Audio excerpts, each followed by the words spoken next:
Look, things are good. Okay, guys. So in this particular webinar, we are going to cover the very introduction to cloud computing. What is the cloud computing? That is something what we are going to talk in this particular webinar here. This particular webinar is part of the 10 part webinar series in which we are going to cover everything about the building blocks of the cloud. So if you are new to cloud, you want to understand what cloud is, how it is working behind the scene and everything. This series is definitely going to help you to cover each and every aspect of the cloud. Because generally when we kind of use any cloud, be it AWS, Azure, and so on, there we kind of go click a button, something happens, right? But we don't know what is happening behind the scene. So the idea of these webinar series is to kind of cover all of those things. So if you understand that particular part, how does the cloud works behind the scene? And once you understand that part, post that, you can just go and kind of go to any cloud and just click the button there because you know what is happening behind the scene. So that's the whole idea about these webinar series, to cover each and every aspect, how to build your own cloud. And last webinar in this particular series would be how we can build our own cloud. So for example, if we have given you 3 to 5 machines, now we tell you to build your own cloud. So after going over this webinar, you will have a very good idea that how you can do that particular cloud on your own.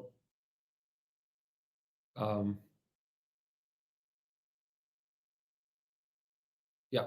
So in this particular webinar, we are going to cover why cloud, what is cloud computing, what is the difference between the traditional and cloud methods, deployment models and service models there, and we'll look at eventually what are the building blocks of the cloud.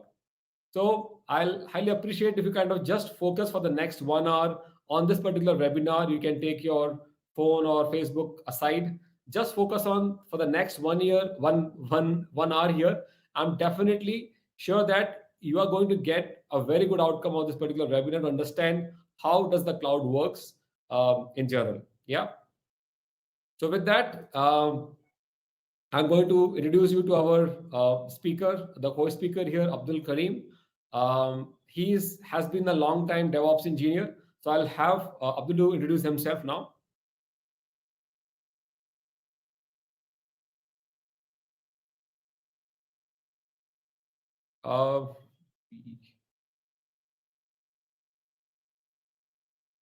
We can't hear you, Abdul. Seems like I was on mute. Am I audible? Yeah, go ahead. Okay, yeah. So thanks, Nitin. So yeah, hi everyone. My name is Abdul Karim. I'm the co-founder of Relambda. We kind of provide SRE and DevOps services, for our clients. I live and work in Pune. I graduated in 2013. Got a BTech in computer science, and I've worked in multiple startups, over the last 8 or 10 years. My first job out of college was at Ola Cabs. We had our office in Bangalore. I joined as a trainee platforms engineer. That's what we called, this DevOps thing. So platforms engineer, as in like we did DevOps, we did DBA, we did SRE, we did on-call, everything, right? Everything was that single team called as platform engineering team. And straight out of college, I got to work on production, real production for a real company. And that was scaling, right? That was scaling exponentially. So from 2013 to 2016, I guess, we saw tremendous scale at Ola. And I think I was fortunate to be part of that journey. Being in the right place at the right time, you get to learn a lot. And I was exposed to a lot of tooling pretty early in my career. So we had some really amazing folks at Ola, right? Real engineers at heart, who had built like crazy systems using Puppet. There was, Nginx, there was HAProxy, there was, GitLab, Logstash. Logstash was a very new tool at that time. It had just come up by Jordan Sissel. I remember there was hardly any documentation around it. So we had to buy the book by the author, on Logstash. So we had kind of, ordered that book just to try to understand how exactly can we use it for our, use case. Then there was New Relic, there was Nagios, there was some killer dashboards that we had in Nagios, like in Ola. There was Jenkins for CI/CD. My first real project was to deploy GitLab, on an EC2 instance. So I was given a VM, and I was said we need GitLab, and I was said that we need all the repositories, migrated to GitLab by in 2 days. And I was like, just out of college. To be honest, for the first year or two, I had no clue what DevOps is, right? I was just doing what was coming my way and what was just expected of me. And it kind of helped me a lot, right? The grind kind of paid later. But yeah, I mean, that was interesting. In my early days, what I also did was I attended a lot of meetups and conferences, related to technology. So Ruby meetup, Golang meetups, RubyCons, even sometimes board games meetups, right? Just to meet people. And luckily, Pune and Bangalore, the two cities which I spent the most time in, they have a very, very active meetup community. Uh, and if you are starting out, if you're in the audience and if you're just starting out, or even if you're a student, I would recommend that you should start attending meetups, at least one meetup a month. Just go to meetup.com and look up for what's going around you and do that. That is going to help you a lot. Trust me. And I guess meetups is how even I met Deependra. I Yep. remember he was a Docker captain back in 2016 or 17, and I was like a new kid, and I've been like really impressed by him. I've attended a lot of his talks, and so yeah. After Ola, I also worked at a few other startups in Mumbai, in Pune, and worked on really fascinating projects. Right. So, for example, at one place we had this HashiCorp stack, right? The entire HashiCorp stack, which included Nomad, Terraform, Consul, Vault, and we had built a runtime, a homogeneous runtime, and it was a hybrid cloud setup, right? A multi-hybrid cloud setup. So we had deployments in AWS. We also had deployments in GCP, in Ali Cloud, and 8 or 10 different data centers, spread out globally. And the runtime was homogeneous across all of these. So the developers would, they shouldn't have, worried about where my code is going to be deployed. They wrote it the same way as if, they are deploying on their local, and we kind of took it to prod. So that was an interesting project. Back then, managed Kubernetes for on-prem was not very popular. There were not a lot of options around these. Today, I guess there are a lot of tools which kind of help you, manage and kind of maintain Kubernetes on-prem. But back then it was not there. So we were, kind of on the HashiCorp stack. Uh, what else? I mean, over the years, I've seen a lot of container orchestrators as well. Around Docker. There was Docker Swarm, obviously, to start with by Docker themselves, and there was Nomad, there was DCOS. We also deployed DCOS for small workloads in one of the companies. There was Mesos, there's OpenShift, there's Kubernetes, but Kubernetes has kind of come out as a clear winner. It has just knocked every other player out of the park. And my first serious project on Kubernetes kind of was in 2019, and honestly, since then, it has more or less been the central part of what I've been doing. So cloud native Kubernetes is like the son of cloud native. So everything is kind of revolving around Kubernetes, at least in our solar system for now. But who knows about future? Things could also change. So yeah, I mean, it's wonderful sitting here. Like I said, I've attended a lot of Nishendra's talks, since I was a student, and learned a lot from him. So thanks a lot for inviting me here today. Always welcome, Abdul. Always good to have you here. So, may I just ask you one question? How many maximum rides you have seen at one time in Ola? Like, what is the traffic?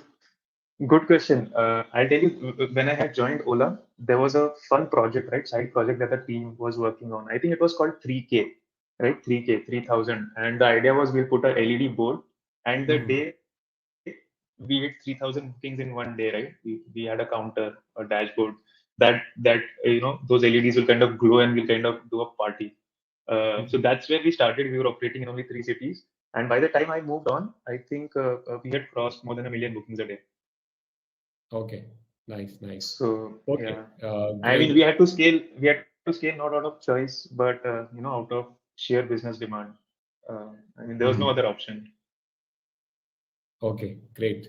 Um, Okay, let me do a quick intro about myself as well, then we'll start with the content of today's.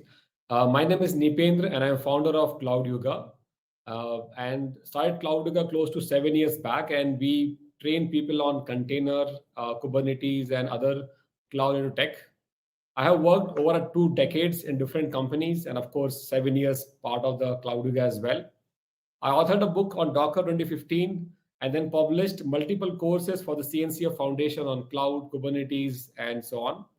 I run multiple meetup groups in Bangalore, and also organizing the Kubernetes Community Bangalore, which is going to happen on 3rd of June this year. So that's a quick intro.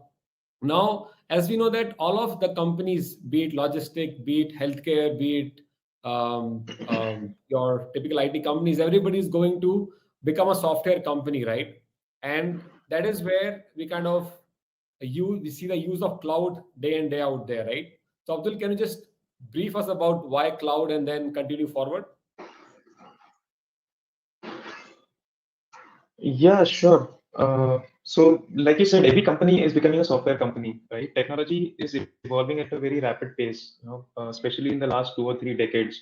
The computing power that you have today, 2 years from now, you'll have, more than double that power. There's a law around that, literally, right? Obviously, the expectations of the users have also evolved, and every business wants to keep their users or customers happy, right? Outages today no longer just mean a downtime, right? Your website being completely down is no longer the only condition for an outage. Even if the service is working slow, right?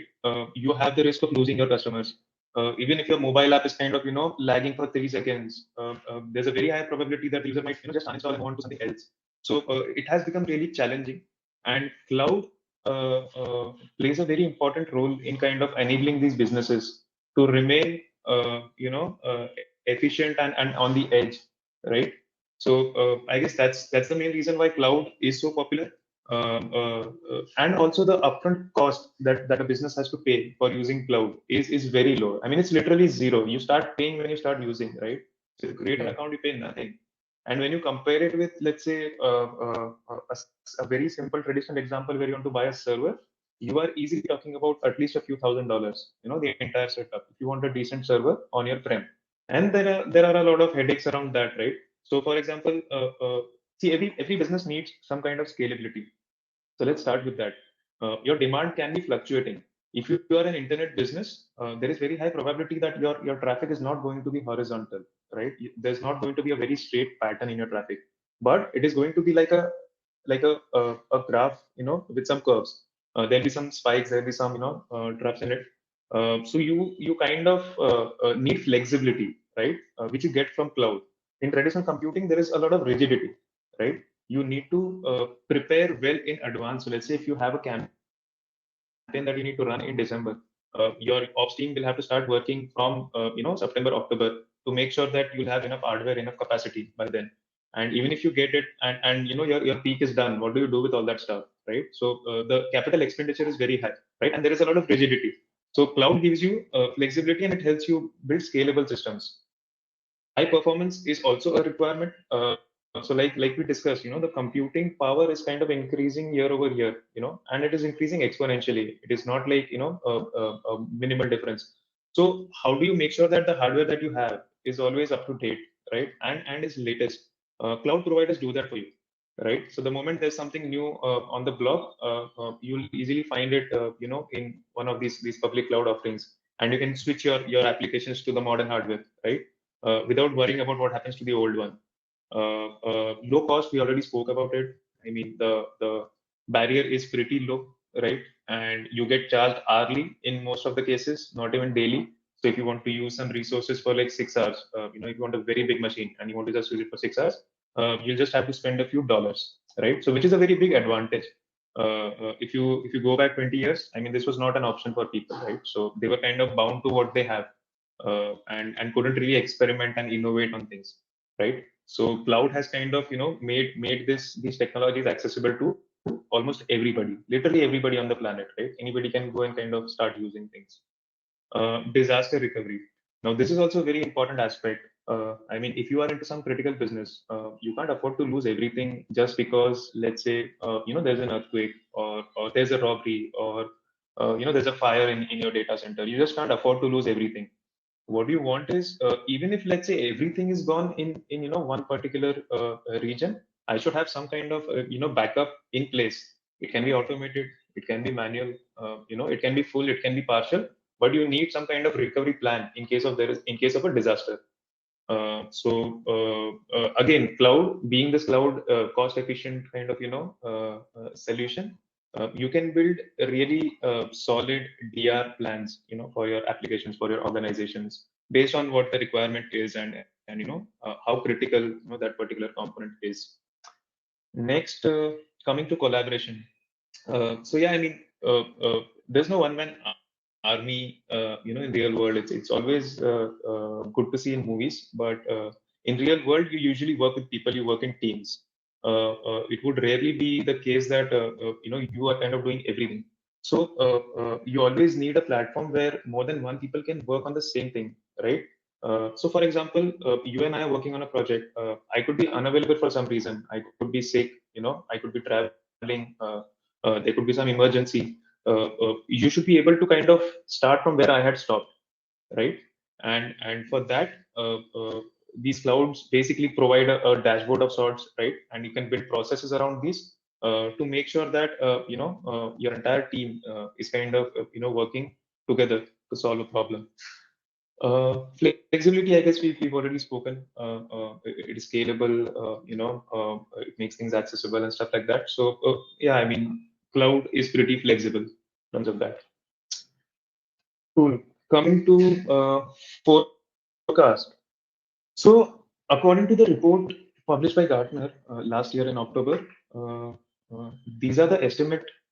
This is the estimate for total end user spend, for 2023.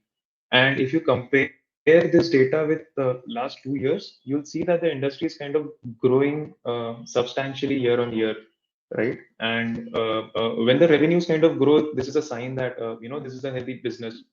And like we are living in the age of technology. Like from medicine to finance, you'll see every industry adopting computers and technology because they don't want to be left behind. And cloud is the most effective means to kind of access computing resources. So usually cloud is the first choice, and you can see that in the numbers that it is growing. So yeah, I mean, we've seen that why cloud is kind of important, but what is cloud? Let's try to define that. What does the word mean? Cloud computing. So cloud computing, by definition, is on-demand delivery of compute and software resources over the internet with pay-as-you-go pricing.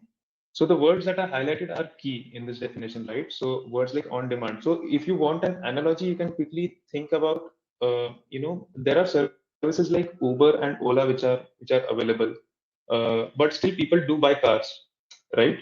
So these are two different models. The traditional model would be typically to buy cars and own them and kind of manage them and maintain them, versus using something like Ola or Uber, where you kind of just get the amount of resource that you want and when you want, and release it when you don't want it, right? So today you may need one car, one cab. Tomorrow you might need, let's say, four cabs. You have some function at your house.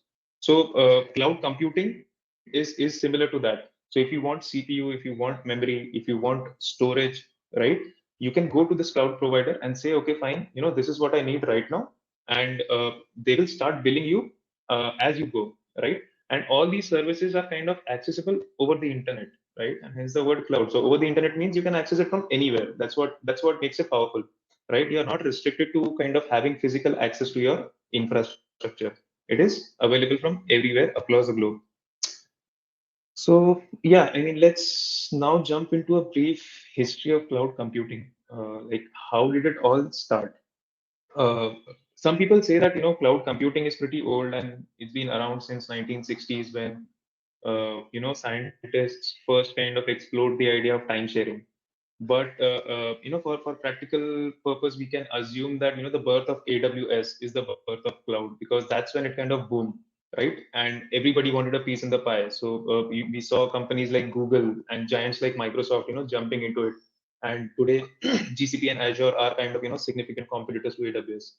So if you look at how AWS started back in early 2000s, at some point they kind of had a meeting and they realized that we have a lot of skill set in-house that can manage complicated hardware infrastructure requirements that a typical web application would need, because they had been doing a lot of backend work for e-commerce platform that they had. While these discussions, they kind of realize that let's start with something and provide this infra as a service, right, to customers. Because one of the key findings in their report was that the majority time that a project takes is because of procuring and provisioning hardware and infrastructure. And if you can reduce that, you can reduce the time to market for new products, new features drastically. So that's where they started with this. And the first that AWS launched was, I think, AWS SQS, which is Simple Queue Service, in 2003. And by 2006, they had already launched S3, which is a block storage service, and EC2, which is the most popular, I would say, compute offering by AWS. So using EC2, you can create your own virtual machines in the cloud, right? So basically, Yeah, I Amazon. mean, since then, AWS, yeah. So basically, Amazon had these free machines, right? So Amazon, when they are not doing the, like say, the big billion day kind of a sale, right? They had the additional resources, correct? And just to Right. utilize them, they kind of started this AWS. Am I correct? Right. So eventually they came to this model as well. I mean, they started with SQS, but then they also realized that a lot of compute, right, is Mm. like dead investment for most of the Mm. year. So why not kind of so Correct. again we can take that example of, I think there was the proof of concept by Tesla, or I'm not sure if it's a service, but if you buy an electronic car which is autonomous, you can kind of rent it out when you don't need it. People do it with kind of planes.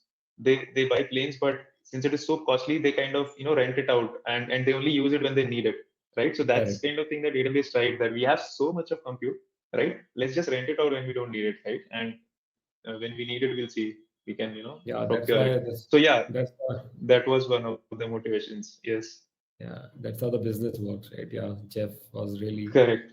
like, yeah, Yeah, okay, I great. mean, way ahead of time, yeah. What can Yes, you way out say? of time. Like ahead of time, way ahead of time. Yeah. So yeah, I mean, AWS has not looked behind since then, and the overall cloud layer in the computing world is becoming thicker and thicker today.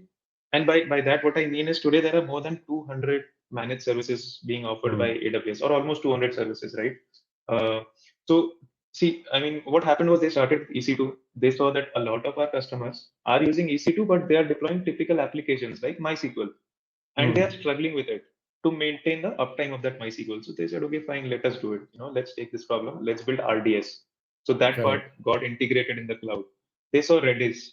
People are Mm. using Redis. Maintaining HA is a challenge. It is like memory DB, and there are other challenges. They said, okay, fine, let's do Elasticsearch. They took it here.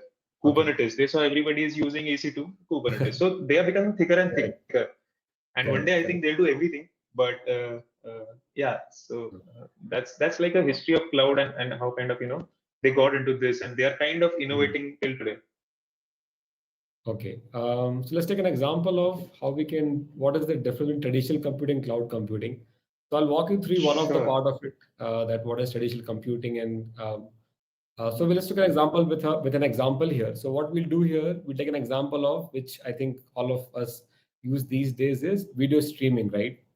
So when somebody has to stream a video, or let's say, or think about e-commerce website, right? When you have this big billion day sales and so on, correct?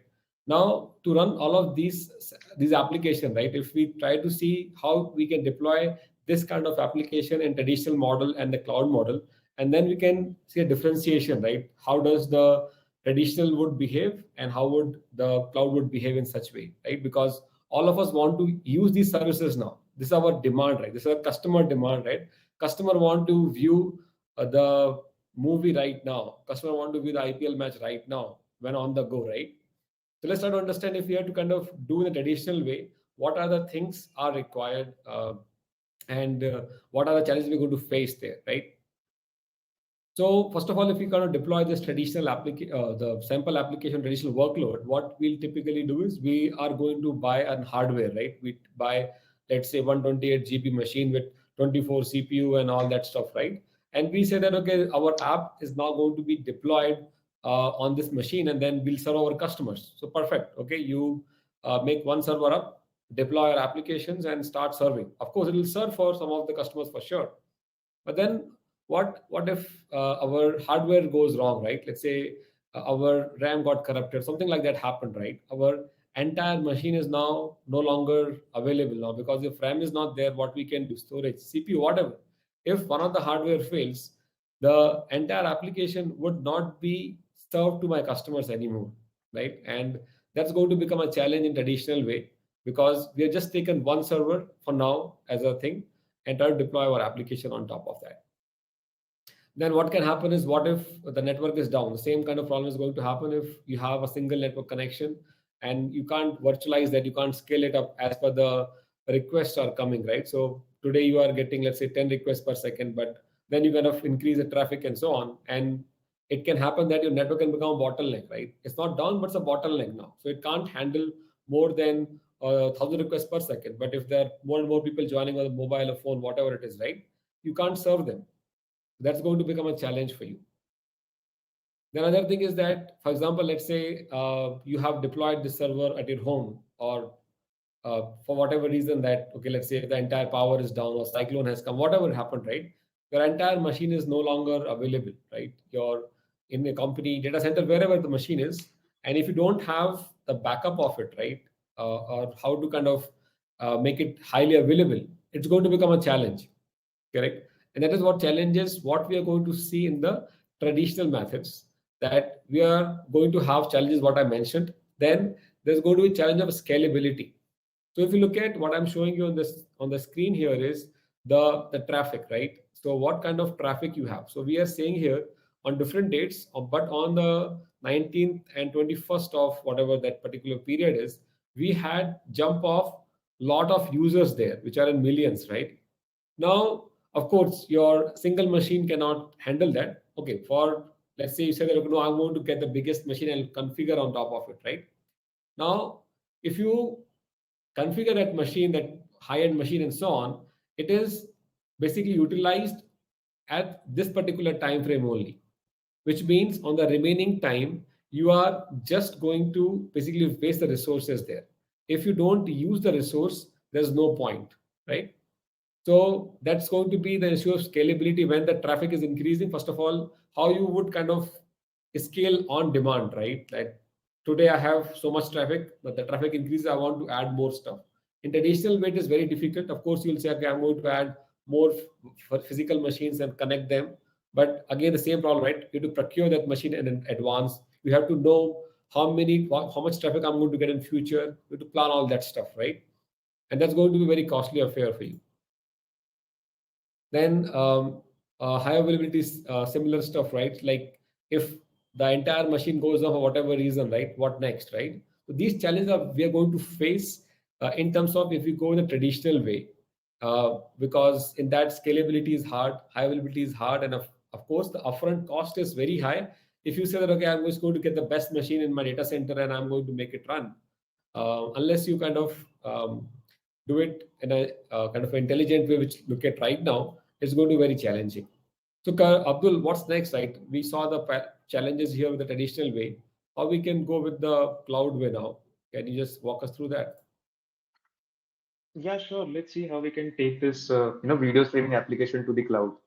Uh, so let's say in the next slide, yeah. So the requirements, if you see the compute resource requirements and software requirements, right, they remain pretty much the same for any application. Like all applications are basically providing some kind of functionalities, in return of these resources that they require, right? What we do is we go to AWS and we kind of spin up, multiple VMs in the cloud. Why multiple? We'll talk about it in a bit, right? We do more than one. So Nitendra took an example where you buy a big physical virtual machine with, let's say, 16 cores and 128 GB RAM. Bare So metal, what I bare would do metal. here is bare metal. My bad. So you take a bare metal. So what I would do here is I would split that. I would have, three VMs which have, four core and kind of 64 GB each, for example. Because obviously I am planning for my future request when I'm purchasing bare metals, right? It is mostly going to be underutilized. My application typically would not need that. What I'm just doing is I'm splitting it here, right? So this is usually known as a horizontal, load balancing example. So I go with three machines, and we'll see why this is important. So if you go to the next step, next slide. yeah. So let's talk about failure cases. Let's say if one of the virtual machines, goes rogue.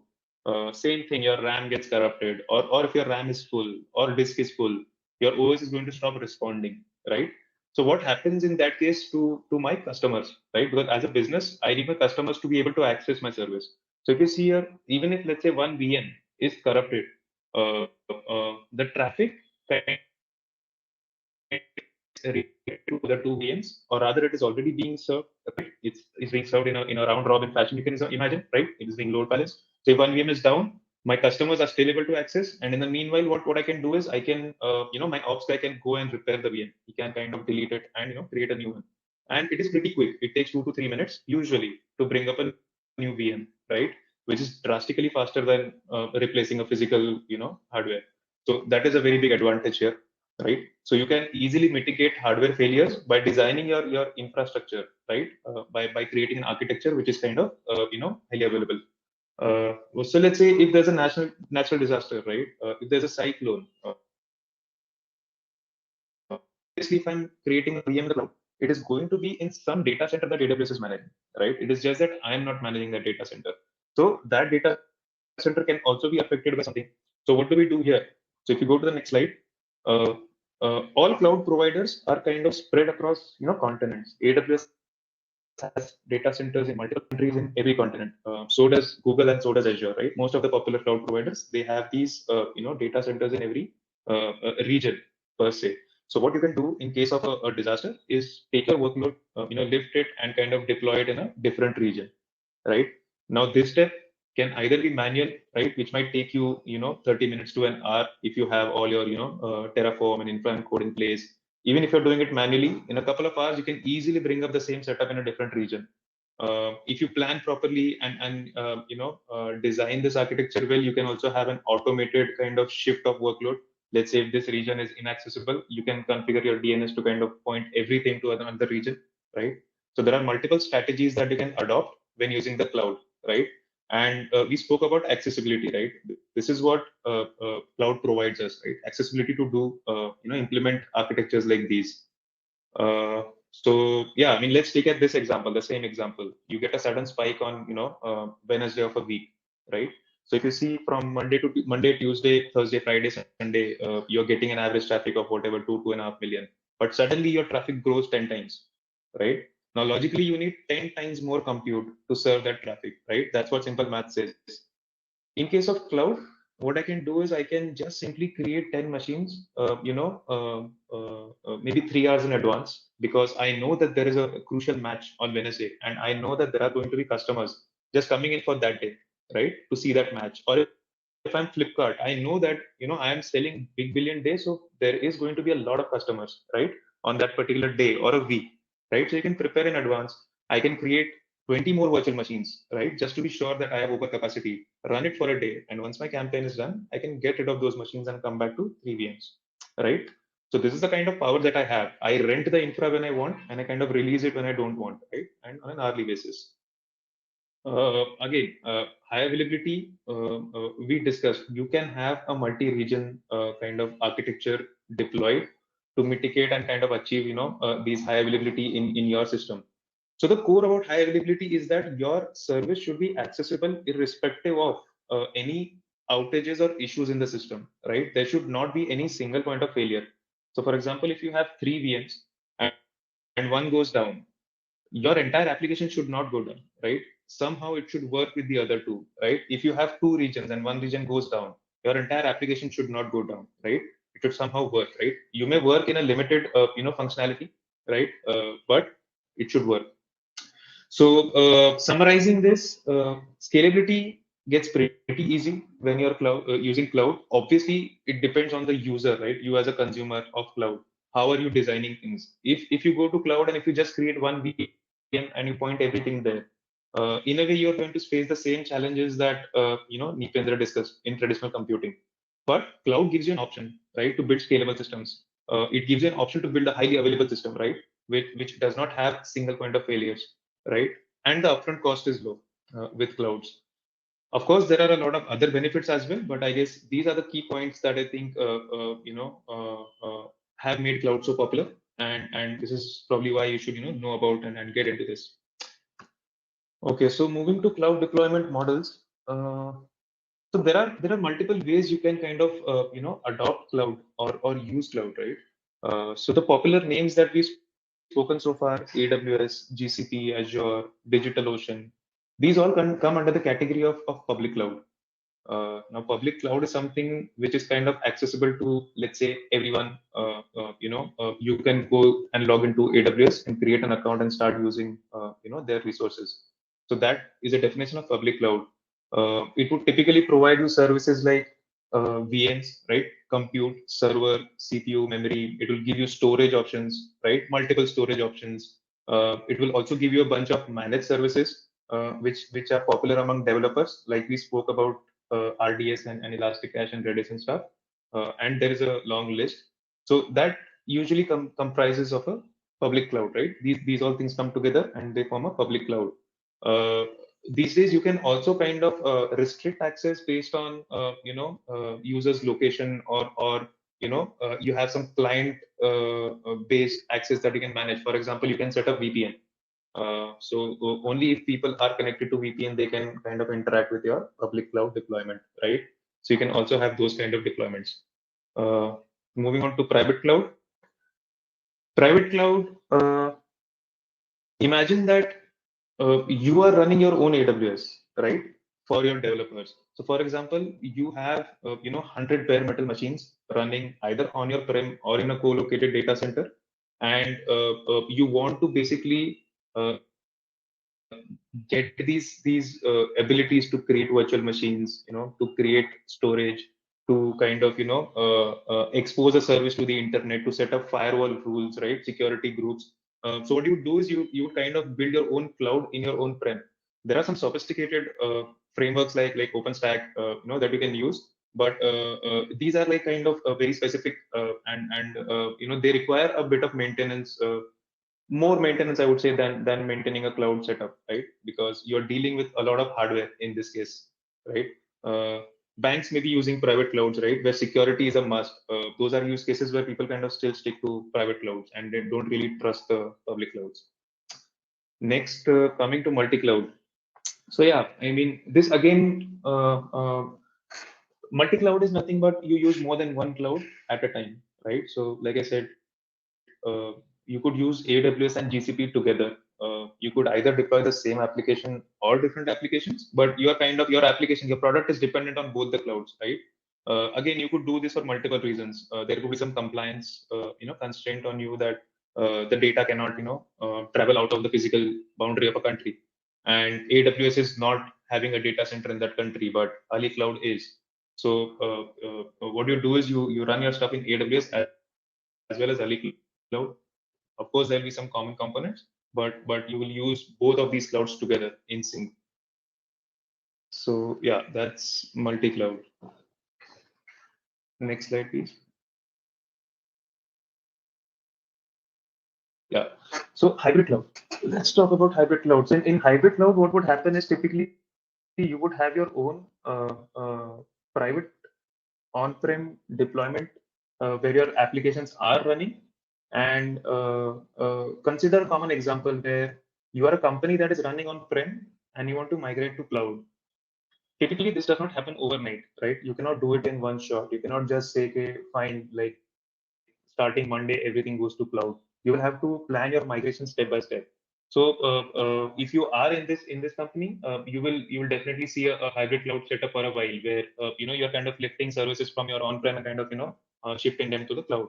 But in the meanwhile, you need a kind of connectivity between the two, right? So that the components can kind of seamlessly talk to each other. So that is one of the examples where you would need hybrid cloud. Another example again, if you are a bank or if you are a telco, right? Or let's say if you're a government organization, you need some data to be extremely secure and in your control all the time, right? So you would always keep some part of your code and data on your private cloud, and maybe the public facing components can be deployed on cloud so that you can leverage CDN and stuff like that. Yeah, another use case here for hybrid cloud is, so for example, let's say you want to basically control the cost, right? So sometimes what happens if you go to public cloud, your cost may kind of shoot up, and what you do is you set up the private cloud locally, and you know that what is the cost of that private cloud is going to be. But at the same time, right, for a week, for example, if you're running this big billion day kind of a sale, right? So on that week, you are going to require more resources. So what we do is we can have a private cloud, and only for that week, when we require more resources, we can go to the cloud and serve our whatever the additional request we have for that week. And once that week get over, we again come back to the private cloud to control the pricing there. That is another example of where hybrid cloud becomes very useful, because you want to first control the cost. At the same time, you want to have the functionality of scaling up on demand. Is that correct? Makes sense. Makes sense. Yeah, very valid. Very valid point. I think a few companies like Flipkart or PhonePe are already kind of doing something like this. Yeah, They've maybe. become too big to be completely on the cloud, and also too big to be like completely be on-prem. So a hybrid solution kind of works best for them. I think another example that comes to my mind is 37 Signals, where they're doing the reverse migration, right? DHH. Yes. They are saying that we to DC now enough of cloud. So yeah, I mean there are both sides of stories, and there are justified use cases for everything. Multi-hybrid cloud, again, now this combination is basically covering every previous option that we discussed, right? Right. If you have multiple public clouds, if you have multiple private clouds, if you have on-prem workloads which could not even typically be called cloud, right? Let's say you have some mainframes, right? Some really Mhm. legacy stuff which is running, and there is no option. Or for example, there is some proprietary hardware that you need for some of your applications to run. Now you can't ship that hardware to Amazon and say that plug it there.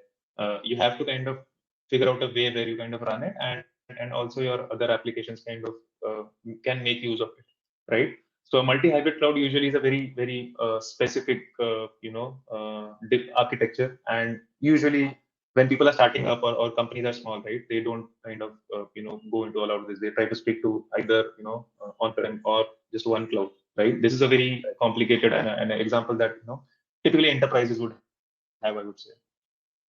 Right, right. Yes, let's now move on to what are the So yeah, different service models we can have on the cloud. So we can categorize them in a few different categories. So once we have understood that we require somewhere to deploy our cloud, so or whatever the models we have discussed here, right? Public cloud, private cloud, hybrid cloud, all that stuff. So once we have that particular thing set up, the base is being set up, we can offer different kind of services on top of it, and that is what we are going to look at in this particular case. So our clients are going to access the cloud typically over the web browser, or the mobile app and so on. And we can offer the services in three different categories here. So one of the category here is called cloud infra, which is infra as a service. So now if you want to create an instance, I want to run a workload. So for example, let's say you are running some kind of machine learning jobs, right? And for a given week, you just need a machine with 128 GB of RAM with GPU enabled and so on. So only for that week, you can go to the cloud and require and get that particular VM for that configuration for that week only. And that is why even the startups these days, right, can compete with these big companies, because in the earlier days, only the big companies can hold on to these machines, which can run this high machine learning model and so on. But now any startup can kind of go and rent out those machines for just for the time frame, get the work done, and maybe give you a better result than the big companies there. That is why the startups are kind of able to compete with the big companies now. So here we offer the entire infra as a service. Then let's say we talk about next is PaaS, which is platform as a service, in which we can offer something like databases, web servers, and so on. That comes under the category of PaaS, where we are offering something built on top of the cloud, or just say that, okay, now I want to kind of deploy a database server with so much of configuration. That is an option of, or think of a PaaS there.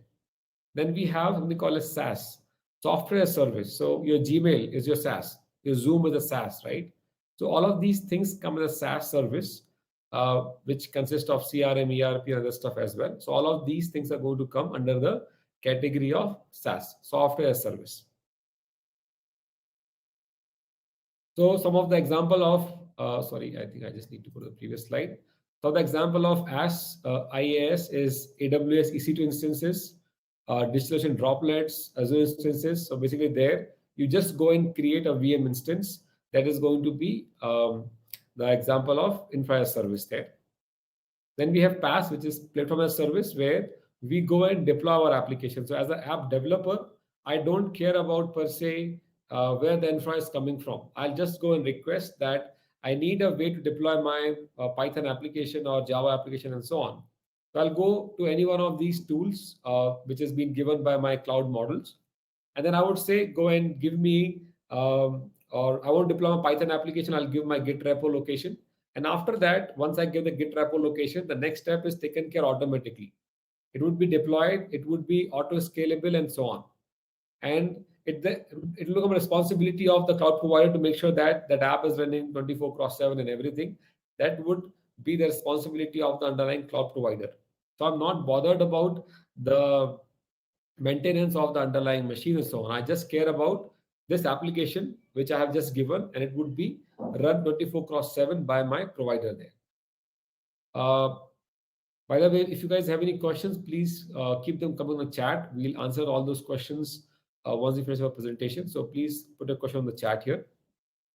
Um, the next is SaaS. I talked about already your Gmail, Canva, Zoho, Zoom. All of these are example of your SaaS where you just buy a software as a service. So I want a Zoom account. I will go pay Zoom whatever monthly fees or yearly fees, and I get my own Zoom link which I can give to others and do a meetings like this. Correct? I open Gmail every day, kind of a thing, right? So Gmail is again a option of a SaaS, right? I'm not managing my email server, but I just log into my Gmail and get my email. I can do both send and receive, right? Let's go to the next slide here. Yeah. So this kind of talks about more of service model in a much more better way. So as you can see here, we can look at what we are going to manage and what would be managed by the provider if we compare all of these things. So if we look at on-site, basically on our data center, we are going to manage everything. So basically we have a team for who can manage servers, who can manage virtualization, who can manage networking and everything. If I talk about infra service, in that case, my cloud provider will take care of the networking, storage, servers, and virtualization. So they will be taken care by my provider. I would need to take care of what OS I would deploy, what kind of app I deploy. That I will take care in terms of IaaS. In the past, I just basically take care of my application code per se. Deployment is no longer my responsibility, the responsibility of the cloud provider. I just make sure that my code is perfect and I can serve my customers, right? Again, I'm taking the ownership of the my code.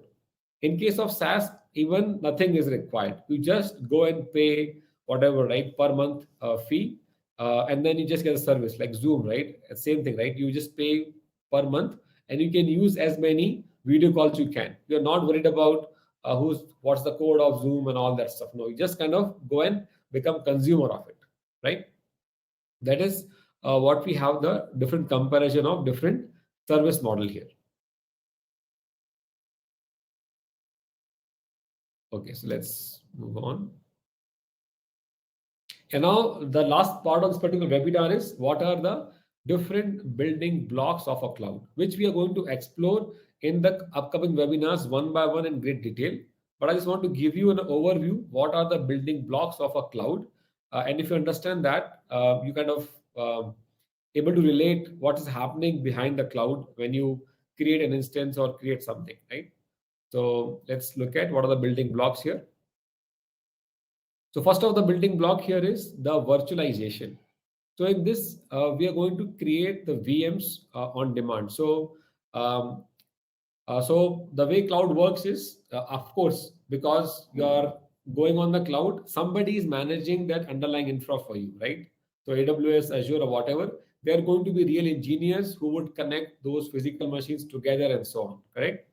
Now, how basically once we kind of connect those physical machines, we need a way to create VM. So as a customer, when I go and say, give me a virtual machine of 2 GB RAM, 2 CPU, and all that stuff, right? Somehow I should be able to get that thing up. And that is done with the help of virtualization or hypervisor there. So on the physical machines, we deploy the hypervisors, and these hypervisors are going to help us create these VMs. So that is the first building block of the cloud, that we should be able to create these VMs. Now, so now things are coming in containerization. So if I look at the previous example, in this particular case, in the virtualization, we are creating multiple VMs on the same physical hardware. So what do I mean by that here is basically our guest can be of Windows, other guest can be of Linux, and so on, and they are running on the same hypervisor what we have. In the case of containerization, we remove the hypervisor from the picture and we put a container engine that is going to deploy multiple applications on the same OS what we have. So we'll touch upon it further in our future webinars. But the idea here is each application behaves like an independent entity. So think about, if I can create 10 VMs to run 10 applications earlier, I can run hundreds of applications on the same physical hardware if I use containerization, which is 10x of my money saving there. And that is why containerization is kind of becoming very popular these days. And these softwares allows the containerization for you. The next part we hear is software defined storage. Now, as you go to the cloud or as you build private cloud, whatever it is, right, you would need a scalable storage on demand.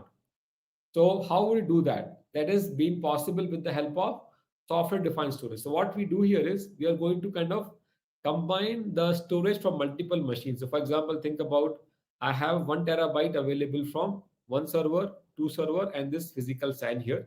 So I have overall 3 terabyte of data available between these machines. What I can do is I can create a software defined layer and then export not just one, entire 3 terabyte of data as a one single unit.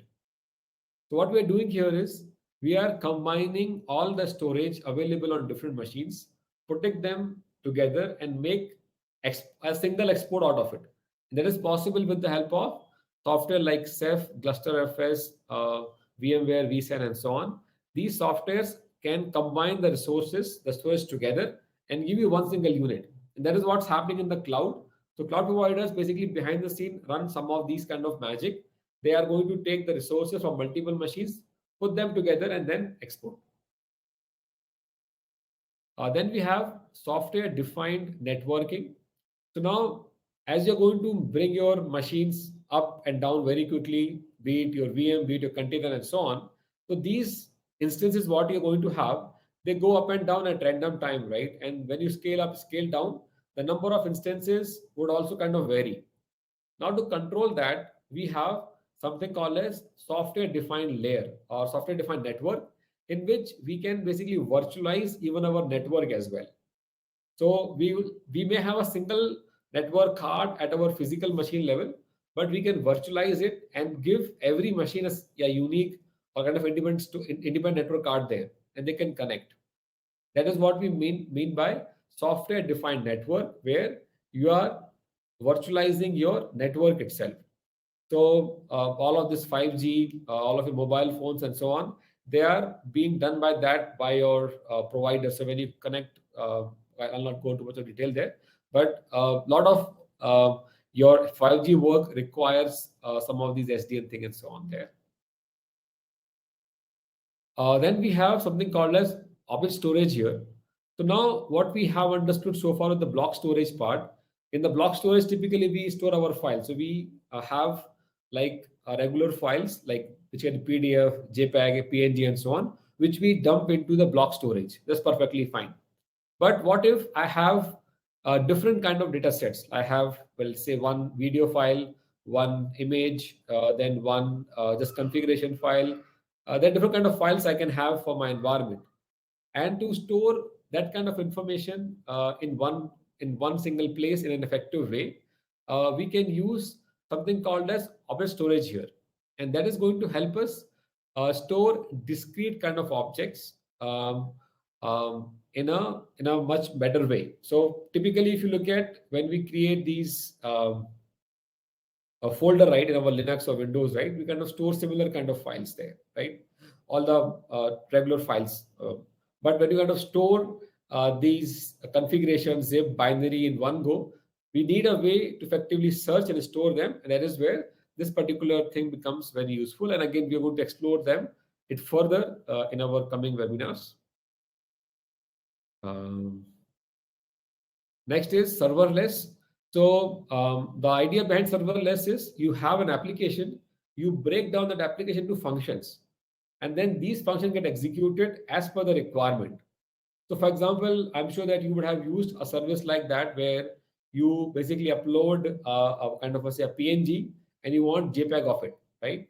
So there are many sites are available where you go open the site, upload a PNG, get a JPEG file. Similarly, you can upload MP4, get MP3, correct?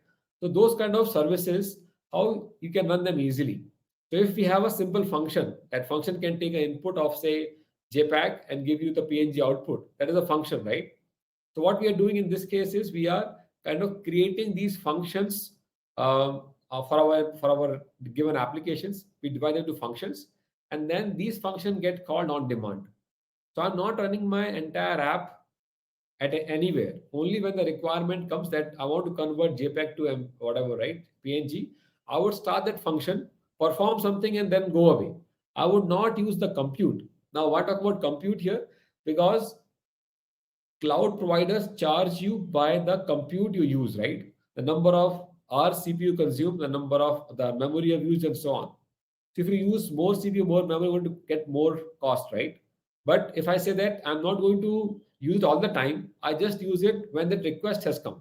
So when somebody makes an API call to convert JPEG to MPEG, whatever it is, right? Only that point of time I would run it. And that is where I'm going to get a lot of my money saved because I'm now on the serverless and where I would run my function as the requirement comes. So here we basically create function for our applications and then we would call those functions on the given platform like AWS, Lambda, Fission, Google Cloud Function, and so on, and then get my work done there. The last part here, I believe, is infra as a code. So now, so you built your infra once. Let's say you have customer one, and for customer one, you deployed your infra perfectly fine. Now you have to replicate the same stuff for other customer. Now, one way of doing it, you kind of do everything manually. That for customer two, again, you perform step one, step 200, whatever it is, manually. But that's not advice. That's not a kind of a good engineer's kind of thing in those lines, right? We want to kind of code it some way. So if I trigger a button, I should be able to perform all those 10 steps or 100 steps one go. Similarly, think about an example of hybrid cloud, multi-cloud, or whatever, right? You want to have a similar setup in different cloud providers, right? Now, if you do everything manually, you may well do it, but it'll take some time and there are going to be chances of errors. So we don't want to kind of take any of those chances. What we'll do is we'll kind of write our infra as a code. So when I'm deploying on Azure, I run that particular code deployed on the Azure. Similarly, if I want to go on AWS, I again run the similar kind of code deployed on AWS. So softwares like Terraform and Ansible and so on can help you with that. So entire infra is divided or kind of configured as a code. It's like that. You always know that if you run a binary, the similar output are going to get within a given input parameters, right? So same thing is going to happen here as well. That if you give the same similar input, you're going to get a similar infra out, which means you're going to perform kind of a say you'll not be performing the repeated task again and again. You just make it once and it will work in any other environment there. So let's just go to a couple of more slides, I believe. Yeah, I think that's where kind of towards the end of it. Any questions you have? So one question I can see on the chat here. I am wondering what is the difference between traditional computing private cloud and are they used interchangeably? You want to take that, Abdul, or I should take that? Yeah, I mean, sure, I can give it a shot. So traditional computing versus private cloud. Private cloud would be equivalent of running your own AWS, right? And Yes. it would leverage the technologies that Nipendra covered in the last section. For example, virtualization, right? I mean, virtualization is at the heart of basically all these cloud offerings, right? And then there is SDN, there is SDS, there is block storage, object storage, serverless. These all things are important because this is what developers need to build what they want to build, right? And that's why cloud providers have these features. So if you today, in today's world, if you want to build a private cloud, or if you talk about private cloud, it more or less provides at least these functionalities, right? So your developers should be able to create a virtual machine using an API call, right? That would be a private cloud. Now, if you just have bare metals and you install an operating system and directly run Java application on top of that, that would be a traditional compute, according to me. What do you think, Nitendra? Yep, I think what you said is very correct. Yeah. Hope you answered the question, Ashish. Multi-hybrid cloud, I can't understand. I think I Okay. tried explaining it. Now you should give it a shot.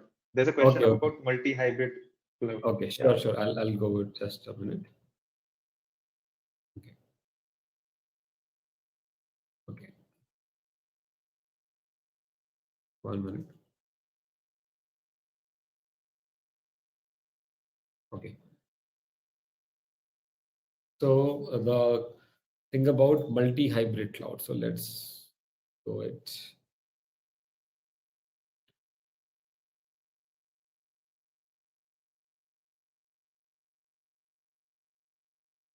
It's a combination of your hybrid and multi-cloud. So what does hybrid means? It's a combination of public and private cloud. That is understood, right? And multi means more than one. So that is the what you will say simple English definition. But let's look at with the example of this one. Yeah. So if you look at here in the multi-hybrid cloud, what we have here is we have two private cloud on the left and right here, and then we have two public clouds here. So we are getting two public clouds, top and bottom here. So basically think about we are connecting AWS and Azure, correct, as two public clouds. And private cloud, for example, one of our data center in Delhi, other is in Chennai. So we have two private clouds running in Delhi and Chennai. That is, you can say, yeah, two private cloud what we have, and then two public clouds, and then we have a public and the private cloud connectivity here. That is there on the towards the right of it, and they all kind of come together with a hybrid multi-cloud integration thing. So they are going to be softwares which are when you send a request, those would be served depending on the environment or depending on what query you would run. For example, database, I always run on the private cloud. So when I make a database connection, it is going to either of my public private cloud, and my app can be on any public cloud there. And because I want to make sure that, let's say if AWS is down, I'm serving from the Azure, correct? That is where this particular things come in play. Hope that answer the question, Pratiksha. Okay. So Ashish was not sure about the, I think the different traditional computing private cloud. Okay. Now, traditional computing typically means that you take a server, right? And then just serve your application on those servers, one or two servers, whatever you may have. But now let's say, think about you have some of your developers in a company and they require some VMs to test it out, right? Now, in traditional way, what you would say that I would go to my IT department and request for a VM. And now that VM would be given by my IT person, correct? And then only when they have a cycle, so they'll take some time. So I have requested my VM to be created today, but because of the other work and so on, the operation team is giving me after 3 days or 5 days, kind of a thing, right? Because they are creating the VMs there manually if they have to, or whatever the request you have given. But if you have configured something like cloud on that, right? Which means you can create the VM on demand. So today I need a VM. I may have an interface. I go and request that give me a VM. And that cloud, what you have configured, the private like OpenStack you have configured, OpenStack can give you the VM right away. Correct? That is what mean by the private cloud. Make sense? Hope that answered the question, Ashish. Other look at private cloud also is that in the public cloud or whatever, right? You have some data center in some location, and then you kind of let's say you go to VSNL, right? And then you configure some servers there, and then you connect them from your home. That is also private cloud kind of thing you can say. Okay. Hope we are good. If I Anish? if I try to give one more analogy there, Sure. Nitendra, the private cloud, just to explain. Mhm. Now imagine today there is AWS and they send out an email saying that we are discontinuing our services for all the customers, right? And just move your workload out. we will only support our Amazon, .com e-commerce company, and only those people can kind of use it, right? Only our internal projects can use whatever we have built in AWS. Now, at that very moment, AWS becomes a private cloud, which is being run by Amazon, right? Today, they have made it accessible for everyone, and typically that is what a public cloud is, right? So whatever functionalities and features are there in AWS, typically you can build almost everything in your own data center, right? And call it your own private cloud, right? It will have a dashboard to access your resources. Your developers can create VMs, like you said. So yeah, I mean, just an example to make it. Yeah, since you can convert a Clear. traditional computer what you have into a private cloud. Yeah. So OpenStack is built for that, right? So OpenStack is a software which you can use to Right. build a private cloud based on the machines what you have. So you take few machines, put OpenStack, and then it becomes your private cloud for you. Yeah. Okay. Great. So I think we are already finished our time frame. Any other questions, guys? Last minute, last questions if you have any. Okay. There's a poll also running about, did you find this particular webinar useful? Or if you have any feedback on the chat, please give that as well.